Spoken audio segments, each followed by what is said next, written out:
And we're back. I got T check.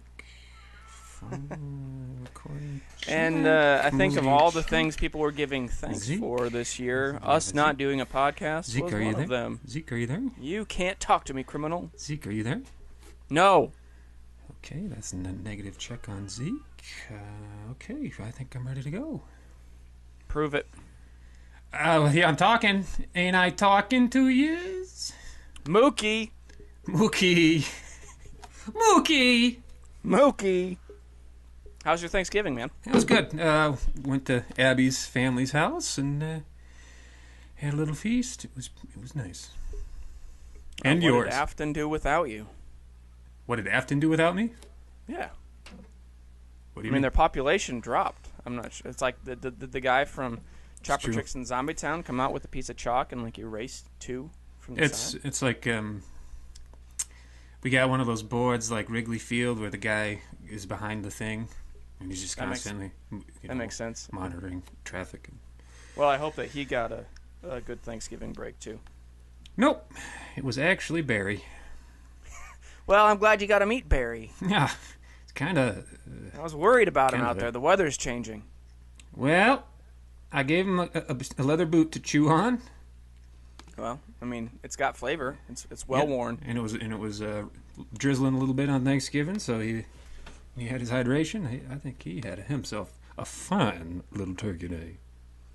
A little leather shoe day that led to not a good Thanksgiving, in the words of El Rabo.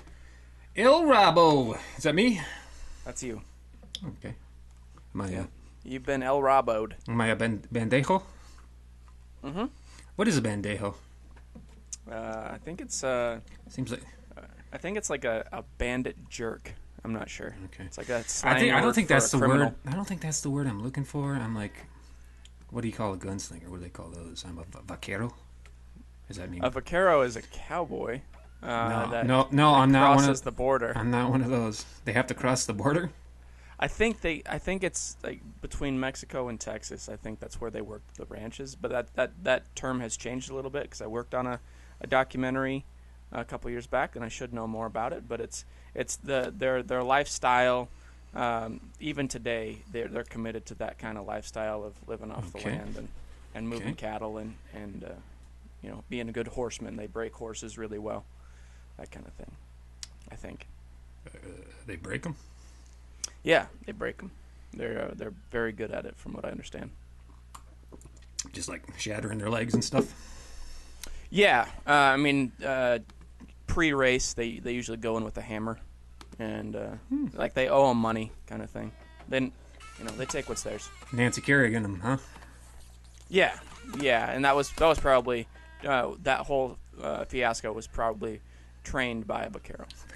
She hired a vaquero. Mm-hmm. Cool. Well, I'm not that either. Heir to the vaquero, is that what you said? Yeah, that's good. Heir to the vaquero. I don't think I said that, but yeah, I like it. I watched that movie. Heir to the vaquero. Nancy Kerrigan story. Heir to the last vaquero. Why? Have you ever heard That's probably what she was laying on the concrete saying. Is that really what it is? Oh my God, no. I only know that crazy. Because there's an episode of South Park, which for some reason they keep. No, it's South Park. What do you expect? Yeah. I think they're making that movie, actually. Yeah, I'm surprised. It seems like more of a made-for-TV kind of thing, but yeah. When I first heard it, I think I asked if Tarantino was directing, but that's not the case. Somebody just comes in with a big katana and just slices their leg off, blood squirting everywhere. Yep. Yeah. Revenge story. What happened next, you'll never believe. It's too true for the news to report. Do they make TV movies anymore like they used to? Yes, they do, actually. They do? Yeah. An acquaintance of mine is starring in one that comes out on December 2nd, actually. What's it called? Angel Falls. What's it about? I haven't seen it. So that's it, huh? I don't know. Okay, what network, what time? It'll be on the Hallmark Channel, which I think that they're probably the most proponent made-for-TV film manufacturer. Yeah. I know words. I can talk. Proponent manufacturers. Very good. What about Lifetime? They got some. They got the one where lady got divorced and she's having a real tough time, and then the ex-husband, he's mean, but he's coming at her, you know. But then the nice new lawman that she has a thing for, he's helping out. But things get tense for a while, but it turns out okay. What? Yeah, have you seen that one? No. Well, I'm sure it exists. I mean, I was just kind of making it Well, up. I mean, you could probably just list any made-for-TV drama, and that would fit. It's coming at you, you know. Let's see here.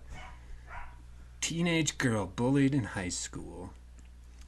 Tries out for the dance team. Everyone makes fun of her, but then she stumbles upon a dance studio while she's walking home. And that she'd never seen before. Yeah, I've never seen it before. And you know, and then they got like kind of a hip, older like dance studio instructor. Is it a boy or a girl? It's probably nobody knows. Nobody, sure. It's new. And he's like, "Hey, gal, come in here." And then she learns how to dance. And I'm glad she learned how to dance. That one sounds like it could have gone either way. Could have been a tragic story. And then if a girl came in and chopped her leg off with a sword. And then she learned to dance with one foot. She sure did. You know, now that I think about she's real good at spinning. I'm sure she is. That's where they wind her up and she just goes for days. Yep. All those Jesse Stone films, I think, were made for TV. I mean, they were standalone movies, but I think they aired them on TV first. Who's Jesse Stone? He's played by Tom Selleck. Tommy? Tommy S? Yeah. Yeah. He's got a nice mustache. He does. He's got a good stash. He's got a good voice. He's been on TV for more years than I've been alive, so I guess good for him. Actually, he wrote a script back in like '95 called The Silver Fox, and it's one of 3 scripts that I cannot find, and it's constantly bugging me. It troubles me. You really got to get your hands on that thing. Well, they shot the pilot, and then it didn't get picked up, so it went to the land where pilots go to die. But it starred James Coburn. It's called The Silver Fox. Yeah. It's a typical like last day on the job for a spy that goes horribly wrong. And it just he like actually wrote it, and I was curious to see how it was, but I can't find it. Phone's ringing. Yeah, but I'm on the other line. No, you're not. Damn it, your phone. You're talking Tom Selleck, mustache rides, and I wasn't gonna last say day that. on I the never job say for that. a spy. Oh, I was gonna say. Oh, that's it. So he thought he was out, but they pulled him back in. Every time I try to get out, they pull me further in. Yep. The best of the Godfathers, as you will agree. Number 3. I will agree. Yeah. The only one that exists is number 3. Yep. Yeah, we're all gonna end up getting curb stomped for that one. It's not as bad as bad as you say. Yes, it is. It's terrible. I haven't seen it in a long time. It is terrible. It is this podcast bad. I mean, we have our episodes that are, you know. we have had a good turn in the dumps. Yeah, that's true. So you're saying our podcast is as bad as Godfather 3? No, I'm saying that film is bad enough for us to talk about on this podcast. Okay, I feel better now. My feelings were hurt there for a second. That's not possible. You don't have feelings. Ouch. Did you get a good nap in for your tryptophan nap? Yeah, no, I wasn't really able to. There was a lot of kids running around, so I was playing with them. I went to bed early, I was pretty excited. All right. I'm a big fan of the tryptophan. Yeah, I am too. Did you? You know, I woke up 4 days later, and it was like Rip Van Rumpelstiltskin. Let's see here, Thursday. It was great. So Friday, 1 day. Saturday, 2 days. Sunday, 2 Monday, 4. You're just waking up. I just woke up for this. Rip Van Zeke over here. Yep. Rip Van Rumpelstiltskin. Rip Van Rumpel. That's me. Give me your firstborn and I'll fall asleep. No, I have to actually. Well, can I take the baby back once you fall asleep? Yeah, probably. What about all that hay spin to gold? Do I still get that benefit? No, I don't spin while I sleep. But you've spun not some before. It's not sleep cycle. You spun some before. I can. Yeah, I mean, I'm low on my stash from spinning. Okay, go right ahead. Go to sleep. Mm-hmm. Just take this pill I got here for you, and this water. Is it the red one or the blue one? Take them both. It's going to end We well need for me. plenty of medicines in there. I like my chances. You have a deal, Rip Van Stitzelskin? Did I ever make a Rip deal? Van Stitzelskin. I thought that's what we were doing, weren't we? Wheeling and dealing? Oh yeah, no. Well, just sign here. You got a 600-mile long pen. You're good to go. Okay, here we go. I'm signing. Mike's picking it up. You didn't. No, not picking it up. Okay, but the mic Let's is, go. so they know, and I'm going. I'm signing. Perfect. All right, we're good. Robert, Blair, El Babo. Lewis, Lehman, El Babo, podcast extraordinaire. All around nice guy, clever, funny. Mm-hmm. Rapscallion. That's what you should sign it as. Rapscallion, of course. Hooligan. Yep. Whippersnapper. Bandito. Sword snapper. What? Snapping turtle. I'm signing your thing, okay? Jeez. The contract is null and void now. We passed the deadline. The sign deadline has passed. You stole fizzy lifting drink, and Yep. you touched the fans, Mm-hmm. which now must be sterilized. You get nothing. Yep. Nothing. Story of our lives. You totally Charlie Willy Wonka'd me, I mean. I did, but you didn't turn into a blueberry. So I guess you're welcome. I guess so. You are welcome to get out. You've made a cuckold of me. Well, you did it to yourself. I did not. I'm just a vaquero. I'm just a vaquero. You're just a lone vaquero. What's cow? Vaca. Vaca. Vaca Sagrada is holy cow. Vaca Sagrada. Well, that's fun to say. Yeah. Vaca Sagrada. Yeah. Vaca Sagrada. How do you say, oh my gosh, I need to go to the bathroom. Ay de mio el baño. Ay, Dios mío, soy, puedo el baño, señor? Soy el baño. I am a bathroom. Yeah. People, are we going off the rails? Yeah, the train didn't derail. It stopped, Mm-hmm. and then so much time passed that they removed the tracks, and now it's a museum.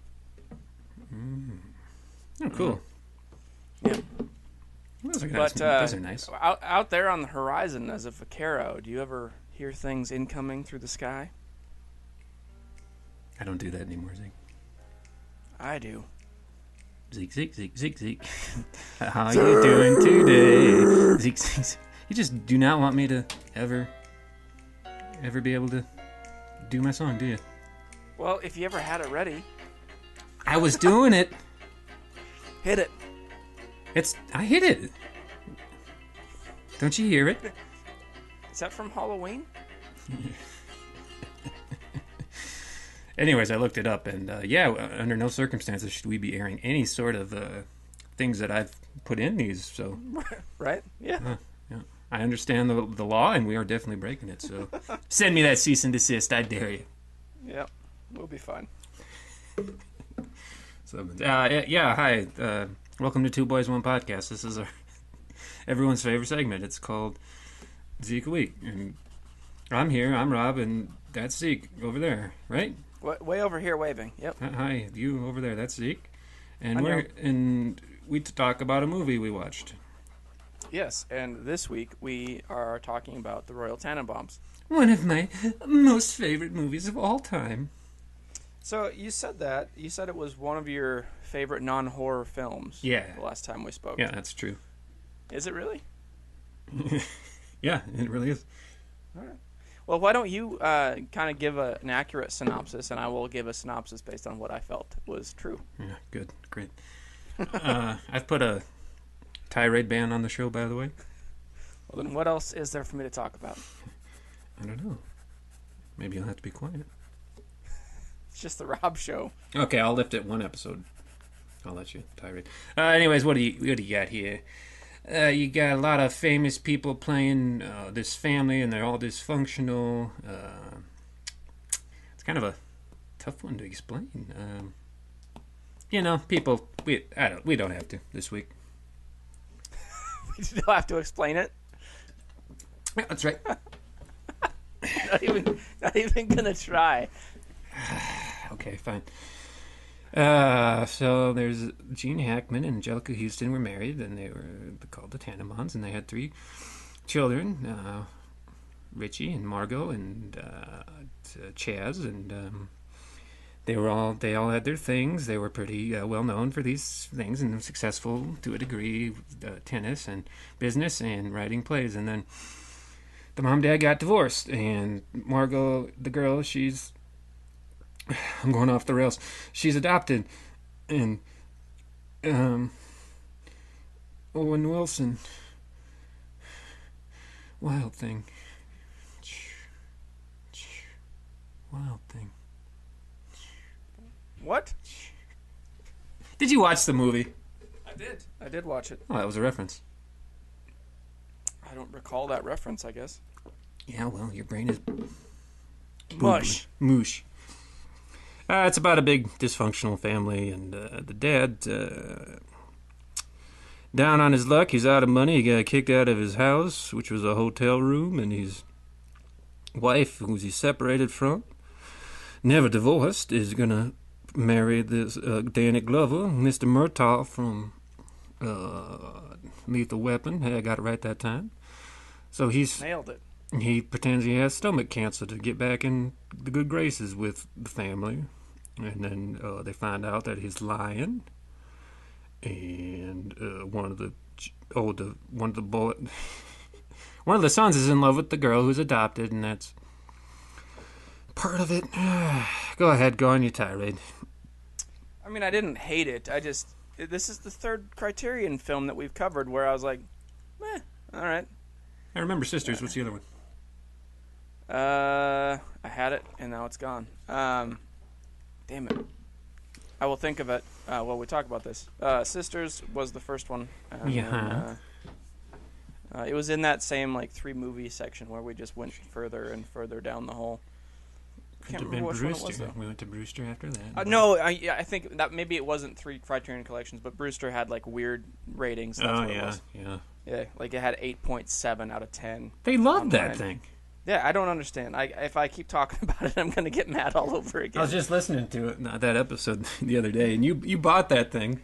I did. I still have it, and I think I'm going to have to give you $25 next time you're back, and we're going to have to sit down and watch it again. We better have some drinky poos. I can't. I don't think I can sit through it again without. Yeah. That was pretty bad. Pretty. Now looking through my notes, I don't have. I must have just been mistaking Brewster as the third one. But okay. So this is the second Criterion Collection movie where I was like, okay. It was fun. I thought it was about 2 pretty bad parents, one worse than the other. Three mediocre children who were ignored and were pumped full of these grandeur ideas that they were geniuses when they were just a little bit above par as far as what they were capable of, because they did not make good adults at all. Inept adults, really. That's true. And overall, I didn't really understand the story. It was just kind of like an episode. It was a 20-year episode that ended as vaguely as it started. And I also didn't understand why Alec Baldwin narrated for the first 15 minutes, and then he never narrated it again. Yeah, he did. He did at the end. He just piped in for a little paragraph, the bitter end. Well, he needs work. he was having a dry spell. Yeah, he had to make a word count. He wasn't there yet. He was counting. He was counting for an hour of the film to make sure he was there. And he realized he wasn't there. This was his big break. I don't know if you knew that. No, it was not. It sure was. No. Prove me wrong. Prove me wrong. Hunt for Red October. That wasn't him. That was a different one. That was a different Baldwin. It was a Stephen Baldwin. Oh, my bad. You fool. No, I thought it was fun. My favorite scene of the whole movie was when the Gene Hackman tells Angelica Houston, the estranged husband-wife couple, that he is sick and dying, and she gets all emotional, and then he says, "I'm not really dying," and she like punches him and shoves him and runs away, and then he's yelling after her, "No, I'm really dying," and then about 20 seconds go by where he's just staring, and you're not sure whether she's going to come back or not, and then she does, and she says, "Are you or aren't you?" And then he commits to the fact that he is, but he's not. I liked that scene quite a bit, even though it was just one steady shot. He almost came clean. Yeah, he was just a terrible character, which I guess in all of Wes Anderson's films, the dad is just an asshole, so I shouldn't be too surprised. Let me think. Every character's a bad father. Bad father. Thinking Darjeeling, he might have been okay. We didn't really get to know him. Bad mother. Yeah, bad mother, but I think the dad had died. Yeah, he done. Yeah, he wasn't okay. So they missed the dad, and then the mother had been a bad mother to them. So I guess maybe I overstepped with the bad father. Maybe it's just one bad parent and then one non-existent parent, which I guess in this movie the non-existent parent comes back from living in a hotel and being a bellhop. I don't know. He'd been embezzling from. Yeah, he'd been embezzling from his gifted children, even though I'm still confused. So the adopted daughter, who kept telling her whole life that she was adopted, wrote one play. Yeah. One play, was married like 3 times, but after that one play didn't write again, and yet was somehow overtly wealthy. The Ben Stiller's character was a mathematical genius somehow. And I guess maybe he could have been successful leading up to his wife's death, but then it just became a basket case. And then Owen Wilson was a tennis prodigy who was in love with his sister. Luke Wilson. Sorry, Luke Wilson was in love with his stepsister, played by Gwyneth Paltrow, and to the point, adopted sister. Yes, adopted sister was in love with her to a point where when she brought a newlywed husband, played by Bill Murray, to one of his tennis matches in the finals, he just had an emotional meltdown. He took off his shoes and one of his socks, and then started traveling the sea for a year. Who among us has not done that? And then he lived in a tent inside. I guess I haven't. That's kind of nice. Yeah. Looked like a comfy little tent. It looks.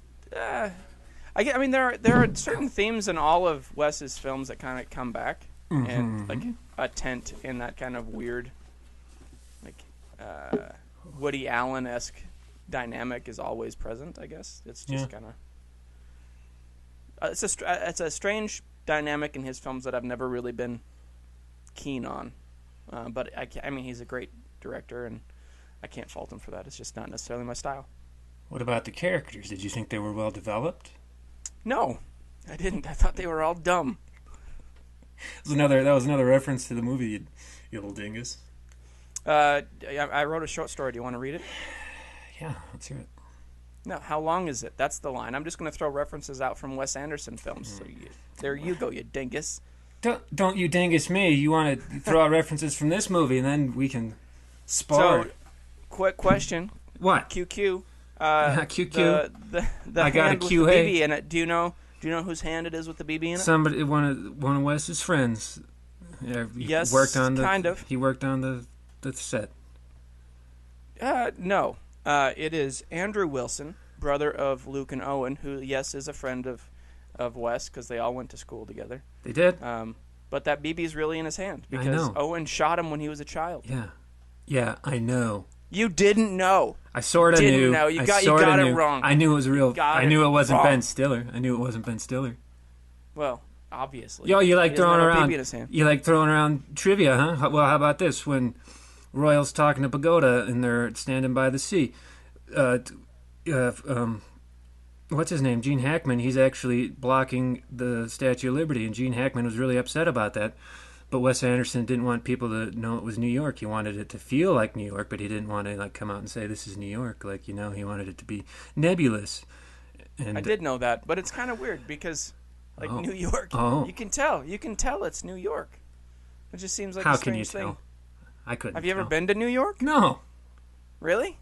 I couldn't step 2 feet without having to close my eyes and ears. Just overstimulated on all areas. Wow, it's 2 out of the dirty. 5 senses are just overcommitted. I liked it when Giuliani was the mayor. I won't go back until he's reelected. That's right. All right. Bring Rudy back. Rudy. Okay, what else you got, huh?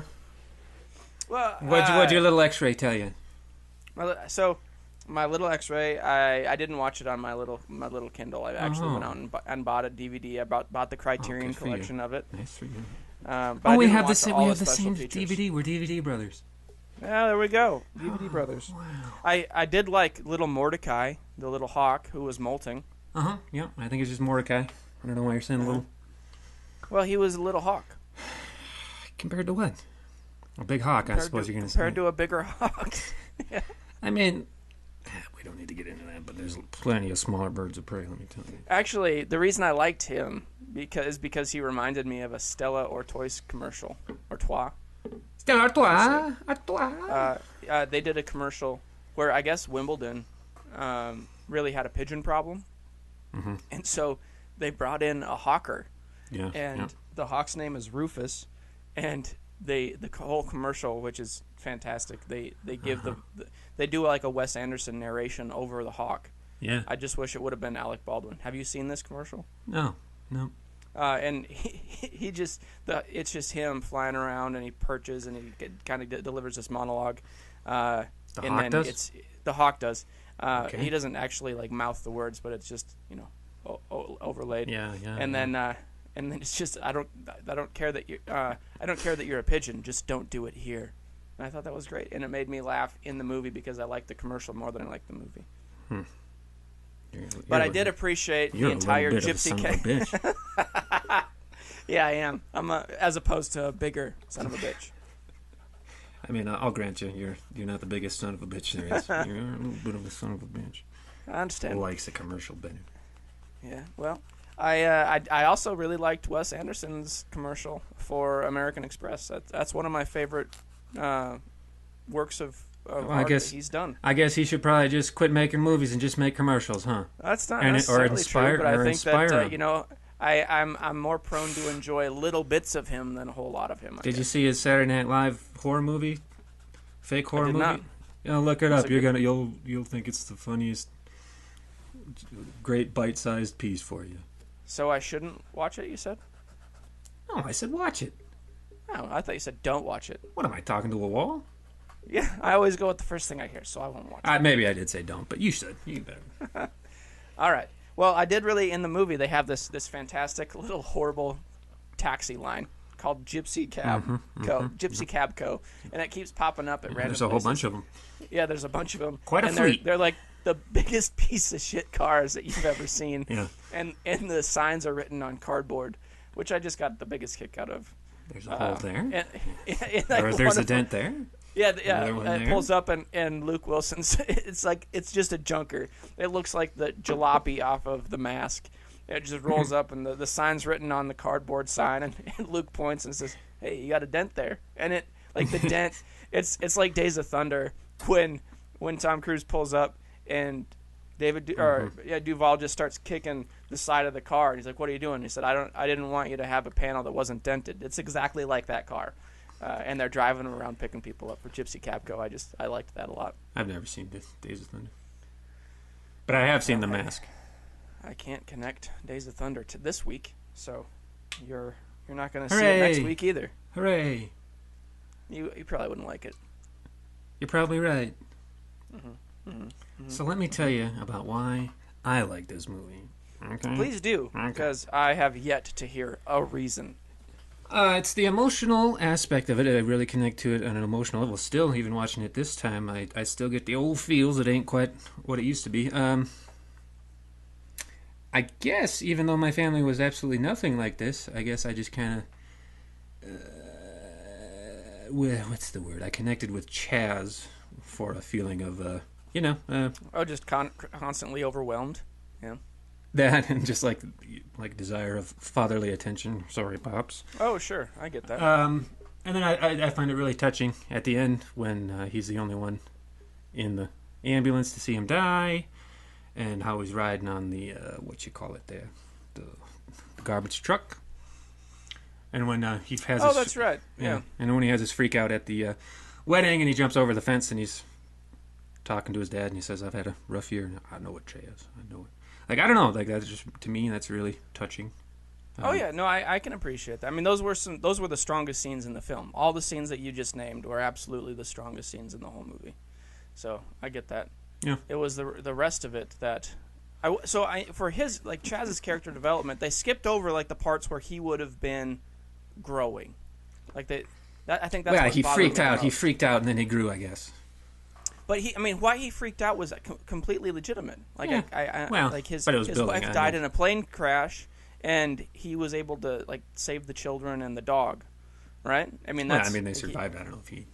So he may not have saved them, but they survived. So yeah. I mean, I understand why he would be traumatized by that. But they skip over, like, they gloss over 20 years of these lives, and they just kind of pick up at a random spot. And it's all, the catalyst is that, the catalyst isn't that all these things have happened. It's that Angelica Houston's character is going to be married, and Gene Hackman's butler tells him, or not butler, but, like, companion. I don't know how you say it, like, servant. Former assassin. Yeah, former assassin who stabbed. Not like assassin for hire, the person who had stabbed him. Don't stab me. That's the last time you'll stab me. You put a blade in me. Pretty good little assassin. I did. He pulls out a little pocket like knife, the tiniest little pocket. Yeah, and like, he goes, "You son of a bitch!" 3 centimeters into his abdomen. I'm not even sure he drew blood. It was awesome. That was like, I rewound that twice. Just when I was watching, I was like, "Wait, what?" And then, the last time you'll stab me, you son of a bitch. You see, it's funny. I did. Like, there were parts of it that I really did enjoy. I don't typically, like, flock to Wes Anderson's movies. Yeah, I know. But I am being harder on it than I probably should be. But I even, like, I really liked Darjeeling Limited. I thought that was a solid interesting film. I liked Moonrise Kingdom. Interesting. So it's weird. Like, for me, and it's probably just that they're more commercial, and I didn't start with him right away with Bottle Rocket and Rushmore. But it seems like I like his newer stuff rather than his early stuff, which is completely contradictory to everything that I feel like I stand for. I would say, to me, this is his peak, and then it's gone. Pretty much. Yeah. What's that word? Every movie since then has been increasingly worse, in my mind. What's that word? It doesn't matter. Anyways, I don't know. I like Life Aquatic. That's a good one. That's a good one. I like Life Aquatic as well. There was. Oh, I didn't see Budapest Hotel, but you said you didn't care for that one. It's okay. So I didn't watch it. It's okay. Oh, you listen to what I say. Wow. Well, I mean, you're a bigger fan of Wes than I am, so Wesley, I do find him to be a very, very fine filmmaker. No, he knows his stuff. I appreciate his talents. It's just not my cup of tea storyline-wise, generally. You just don't appeal to you. Yeah. Because you're some sort of heartless weirdo. Yeah, that's something that I hear every day, so it works out. Donkey. I mean, you kind of walked all over him. Like, I was trying to, like, get, like, El Rabo getting real, and then you're just like, oh, well, let me tell you about the stab scene. That was funny, huh? We're not that kind of podcast. You want to open up, do it 1-to-1. 1-to-1? With you? 1-on-1. No. God, no. All right, Zeke, we're going to have a good long talk after this conversation. I got some stuff on my chest. It's Niles Quarry, more weight. You got a big 50-pound rock laying on your chest. Yeah, sure. I don't know what you're talking about, but yeah. That's from The Crucible. It's a very famous scene. Hey, one time I did a one-act play, and I was the judge. And I was like... Did you kill Niles Quarry? I don't remember. I just remember walking around being like, now you over here. What was my name? What's the guy's name? Famous name. The judge's name? Yeah. Mathers. Scathers. Oh, yeah. Yeah. You know what? We actually use his character in our comic book that we won't talk about until it's ready to go. Cotton Mathers. But yeah, his Cotton Mather. Yep. Anyways, I was walking around all stern, like, now you over here, you was accused of being a witch. And then I got in her face and said, are you a witch? Well, she turned me into a newt. But I got better. But you got better. Yeah, I got better. So I like the story crossover. I would have watched that one-act play. I don't think I saw that one-act play. Where was I? You never saw any of my one-act plays, dude. Where did you do this at? That's when I took acting class, man. In college? Yeah. Oh, I thought you were talking about high school. Like, I did all the one-act plays in high school, and you weren't there. High school. You weren't there. I don't care for it. I didn't care. You weren't there. I don't regret not being there for the high school stuff. You were like Gene Hackman in this movie growing up. And I sort of regret taking acting class because it was... Theater people are weird, man. Oh, no doubt. Oh, my gosh. That was a fucking whole new world, man. Yep. No, I hear you there. Anyways. No. No, I can see the appeal. I did like the emotional connection that they developed between Gene and Ben throughout the film. Mm-hmm. But it was like it was weird that there still wasn't a total resolution for the other two. It seemed like. Ben and Gene kind of got theirs, but they got together. They didn't get together. They got together. No. Yes, they did. No, they didn't.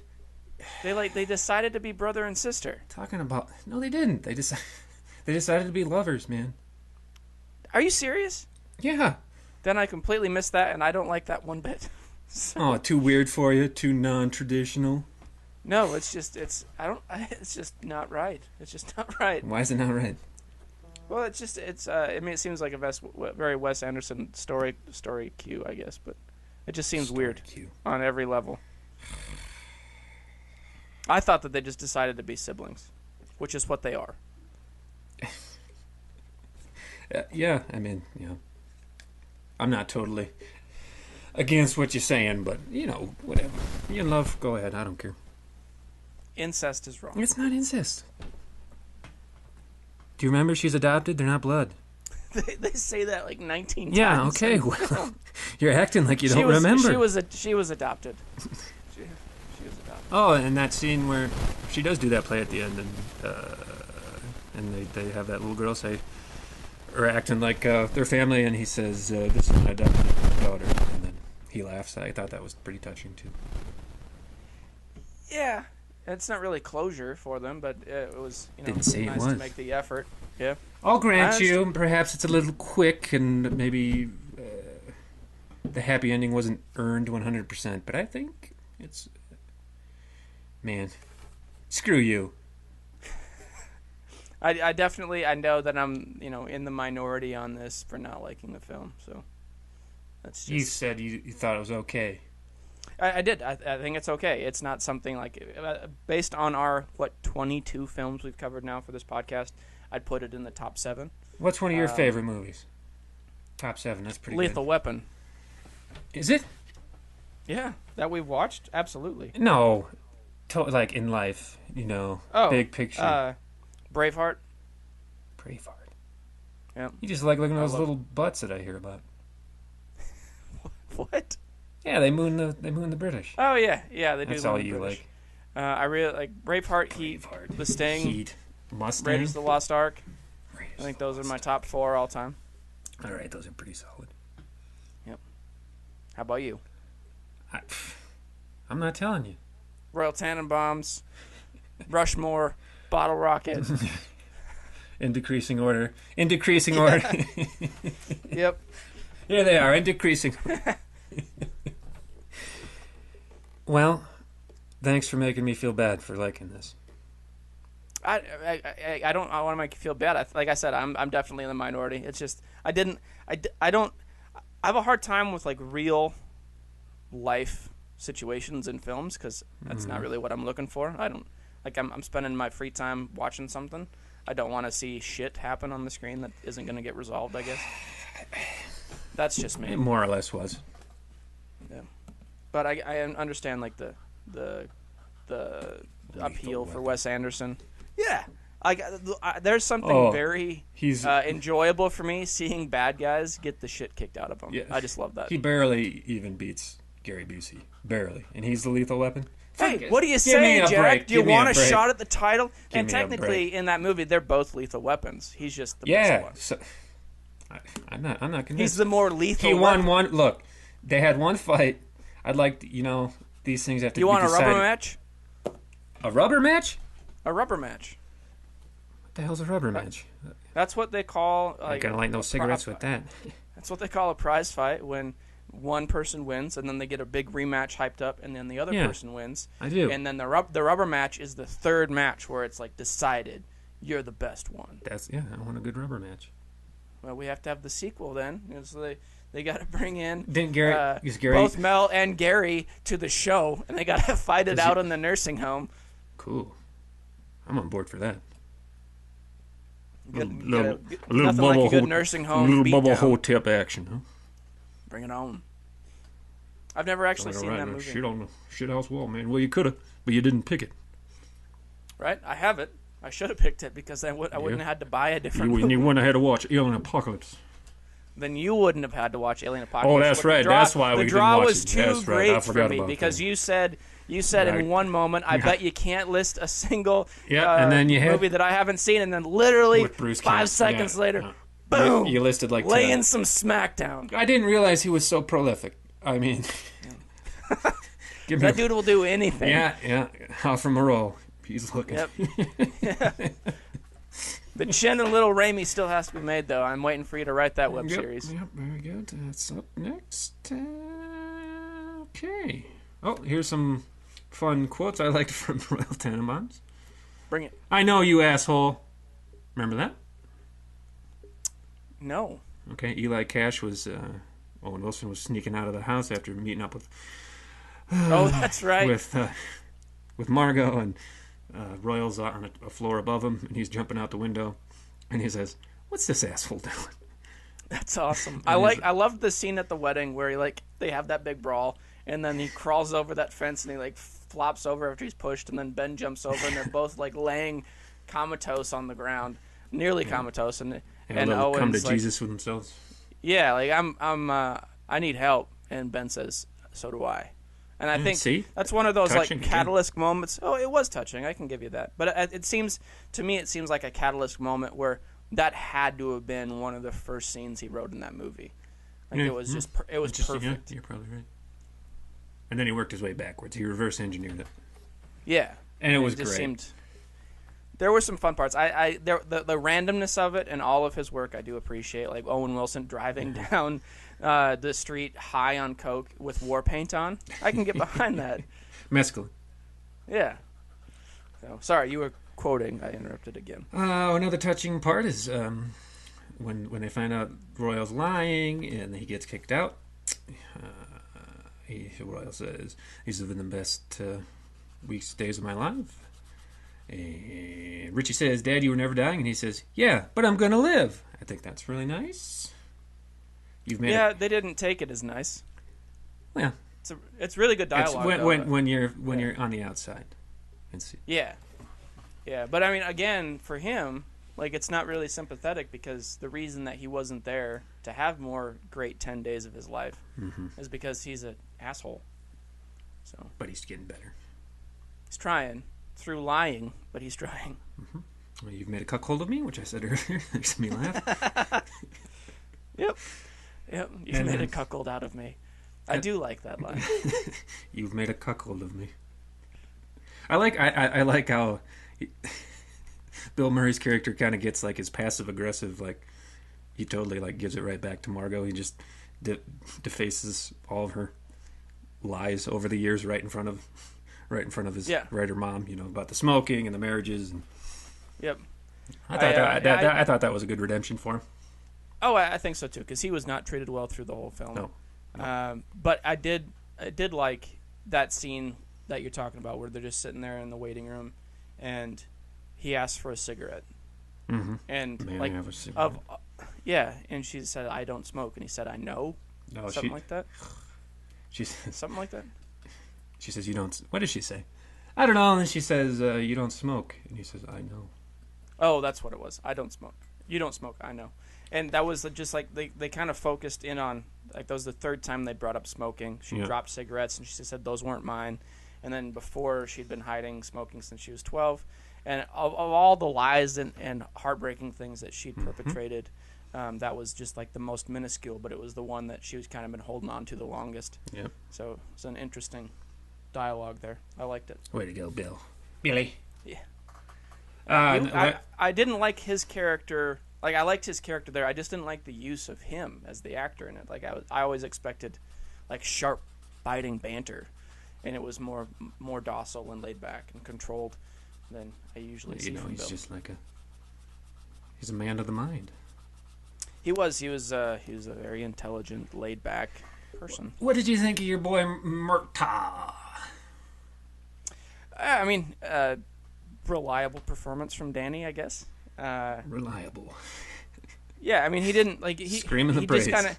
Yeah, he just he delivered where he needed to deliver, but his character didn't have a lot of range. He was there.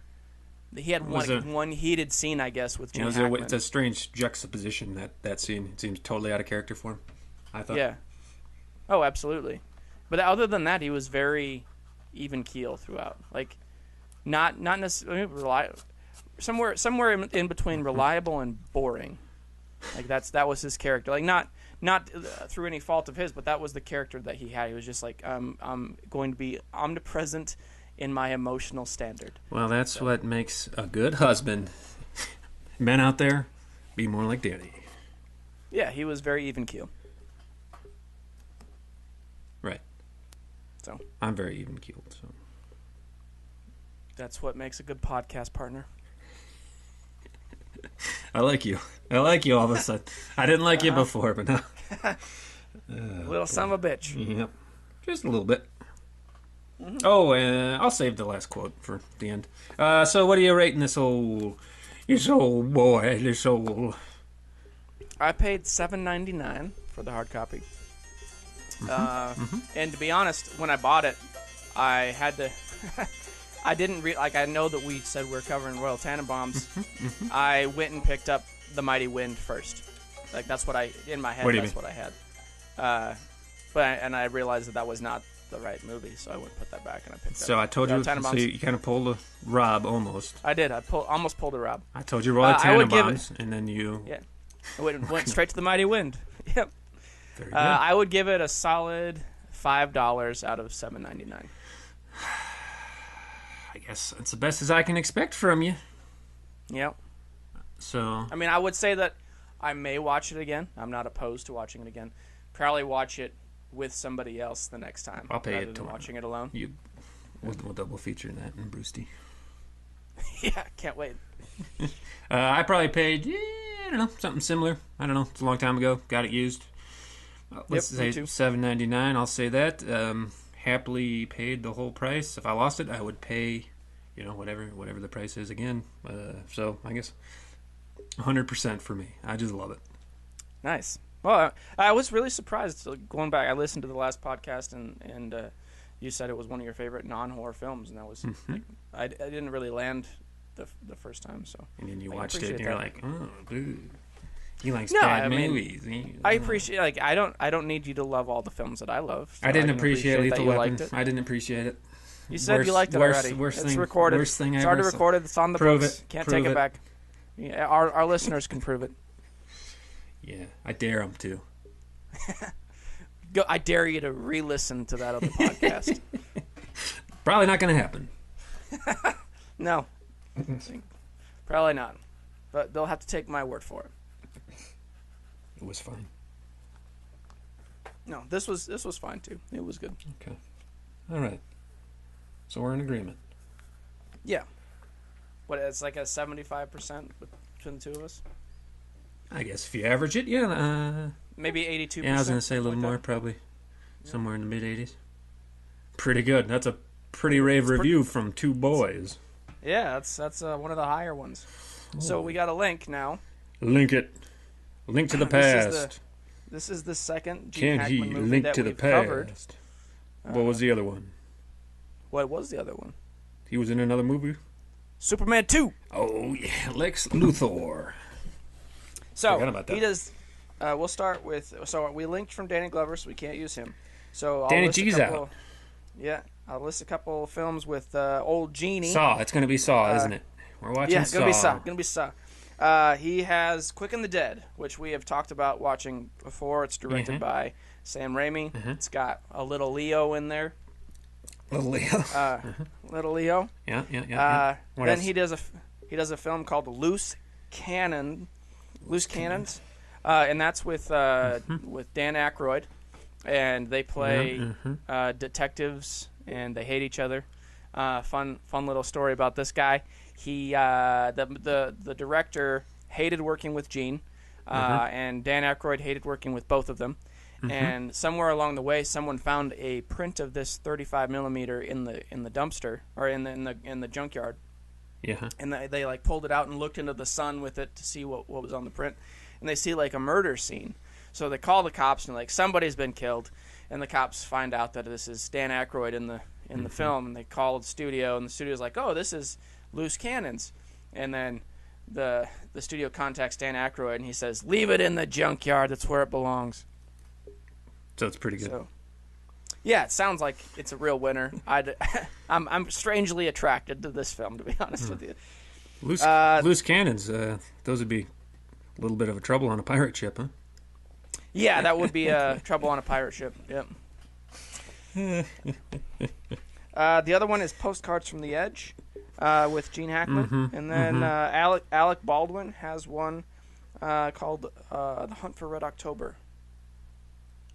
So I would say those four. Now, was Hunt for Red October? So this is like young Alec before he got his break with Royal Tenenbaums, yeah? Just it was a very independent film starring an older actor who just never was appreciated for his talents, called Sean Connery. Sean Connery. And Sam O'Neill. He just wanted to go to Montana. Did he make it? I can't tell you that. Is that movie where they're supposed to be Russians, but they're just talking English? So in that film, they are Russians, but they're talking English. But they do this fun thing, and I haven't really... I can't say that I've noticed it since. I'm sure it's been done. But they speak Russian for the first 10 minutes or so, and then the camera tracks in to this. They're having a drink in the captain's cabin. To the Enigma machine, and then they translate. No. And then they're speaking Russian up until that point where it tracks in, and as they track out, they transition to English, and then from then on it's English. So it's only briefly subtitled, but it kind of takes you into their world briefly, and then it brings you back out in a language you can understand. I actually liked that. I would have preferred the Russian. It also has James Earl Jones. Darth Vader. Yep. It's pretty weird, wild stuff. Don't choke on your aspirations. Oh, give me a break. Jeez. The other one that I'll add in there is Unforgiven. If you haven't seen that, so there's five films. Okay. Boy, I saw Hunt for Red October a long time ago, so we can probably do it. Let's just do the Loose Cannons. You got a fond. Can we find it? So I think that we can. I think we can find it. You want to do a backup in case we can't? Yeah, sure. We'll do The Hunt. I haven't seen that in a long time. All right. So we'll do Loose Cannons primary. We'll just talk off air. No, wait. What's Postcards from the Edge? What's that about? Let me pull up the synopsis here. You should have had that ready. Well, I was looking at Unforgiven. Yeah. And switched pages here. All right. Postcards from the Edge. Let's see if I can find it again. Postcards. Is it a chick flick? Oh, I hit the wrong one. Let me read you the synopsis. Yeah. I'm a bad typer with my left hand. We're waiting. You get that reference? I should. I know I should get that. Poke cards. What's that from? Shining? No, man. Caddyshack. Oh, that's right. All right. Yeah. So, Postcards from the Edge has Meryl Streep, Gene Hackman, and it's a substance-addicted actress tries to look on the bright side even as she's forced to move back in with her mother to avoid unemployment has Meryl Streep, Shirley MacLaine, Dennis Quaid, Gene Hackman, Richard Dreyfuss, Rob Reiner, Richard Dreyfuss. and yeah. Good enough. Look, I found Annette Bening. Very good. Thank you for all that information. You are welcome. I found Loose Canons on iTunes, so we can view it. Bang-a-rang. I like it. Okay, we're running long. We are. Thanks for putting up with us. Thanks, guys. I know Thank you. we're not a well-oiled machine, but I hope you had a great Thanksgiving. Yeah, and you got well oiled. Take it as you want it. Okay, bye, Zeke. Bye, everyone. Okay, love you. Bye. Bye. The portions of today's broadcast that you actually enjoyed are brought to you in whole by... Excuse me, sir. Me? Yes, I can see you peering over my stall like a perv Kilroy. Yes, I suppose you can. Would you mind kindly moving on? I'm not interested. Of course, but could you do me one favor, please? I'm inclined to say no. Just don't flush when you're finished. I don't think so, bub. That's how the plague got started. I'm no terrorist. I'm an artist. You're a crazy person, and I don't like how comfortable you are with this situation. I'm a poopatect. I'm never using a public restroom again. Look at how much time people take to prepare gorgeous and succulent meals. Then when they're done, they're unceremoniously flushed down the porcelain throne to their watery graves. I can't see your feet at the base of the door. How are you standing there? Public restroom floors are disgusting. You want my poop, but floors are gross? Art moves me. Like your bowels. I'm about to be moved to violence. If you wouldn't mind not wiping, so as not to complicate the sampling process, I would also appreciate it. I mind. I mind very much. I'm flushing. Please close the door, sir. No, you mustn't. You couldn't. You did. You're a sick man. You forgot to wash your hands, sicko. Every time you flush, a true artist cries. Support your local poopatex. Give a shitload today.